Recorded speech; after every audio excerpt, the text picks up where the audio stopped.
আসসালামু আলাইকুম। আজকে আমি নাস্তার ডো রেডি করতে বসে গেছি। তবে আমি এই নাস্তাটার নাম বলবো না, আপনারা বলবেন।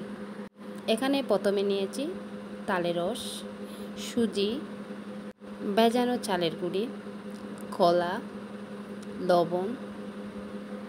কলা কিন্তু ভালো করে ছটকে দিতে হবে। তারপর ডালঘুটনি বা ডালের চামচ দিয়ে ভালো করে নাড়তে হবে। তারপর দিয়ে দিব পরিমাণ মতো ইস্ট। এখানে অল্প সোডাও দিয়েছি এবং গুড় দিয়েছি, যদিও সেটা ভিডিওতে ক্যাপচার করিনি।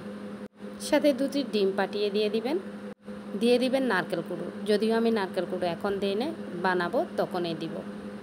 এখন আপনারা ধারণা করেন এটা কী নাস্তা হতে পারে। হ্যাঁ, এটা এমনভাবে মিক্সড করতে হবে যেন আনাচে কানাচেও কোনো ধরনের দলা পেকে না থাকে।